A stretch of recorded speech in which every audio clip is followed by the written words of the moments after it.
Hello दोस्तों, कैसे हैं आप। आज की कहानी का नाम है आपके खूबसूरत शब्द जीवन दान दे सकते हैं।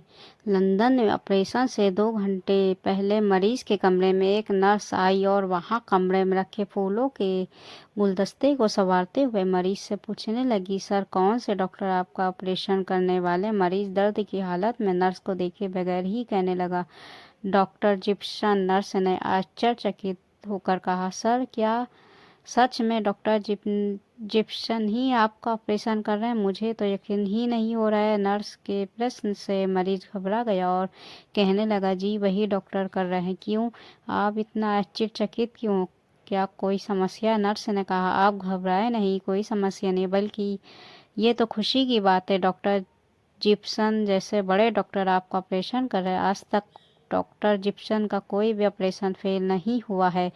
जिस मरीज को डॉक्टर का हाथ लग गया वो मरीज 100% ठीक होकर ही घर गया है।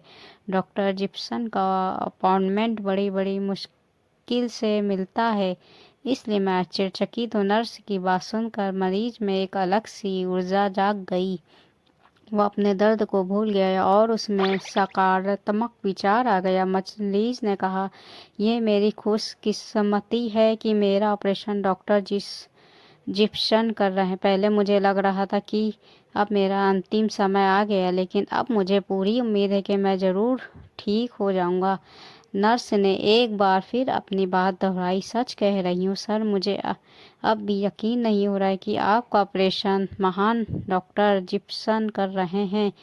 आप बेफिक्र हो जाइए। थोड़ी देर बाद मरीज को ऑपरेशन थिएटर ले जाया गया। मरीज का ऑपरेशन सफल रहा और मरीज तंदुरुस्त होकर खुशी खुशी अपने घर चला गया। एक बात बताने वाली है, वो ये कि मरीज के कमरे में आने वाली वो औरत कोई नर्स नहीं थी, बल्कि उसी अस्पताल की बड़ी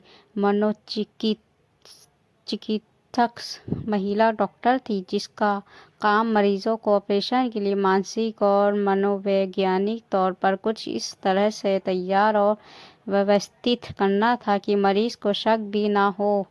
और इस बार भी लेडी डॉक्टर ने अपना काम बखूबी कर दिया था। मरीज के दिलो दिमाग में बड़ी खूबसूरती से बिठा दिया था कि जो डॉक्टर उसका ऑपरेशन करेगा वो दुनिया का सबसे मशहूर और सफल डॉक्टर है, जिसका हर ऑपरेशन सफल होता है। और इन सब बातों से रोगी स्वयं ही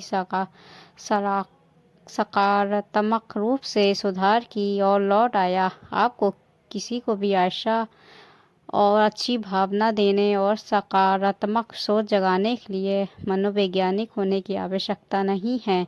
आराम और आशावाद के दो शब्द एक उदास व्यक्ति को एक जादुई प्रभाव ऊर्जा देते हैं, जो कि किसी दवा में नहीं। इसलिए हमेशा अच्छे शब्द बोले, दूसरों को नई उम्मीद दें। हो सकता है कि आपके कुछ खूबसूरत शब्द किसी को फिर से जिंदा कर दें। दोस्तों, ये हिंदी कहानी आपको कैसी लगी। हिंदी कहानी अच्छी लगी तो हिंदी कहानी को लाइक सब्सक्राइब शेयर ज़रूर कर दीजिएगा।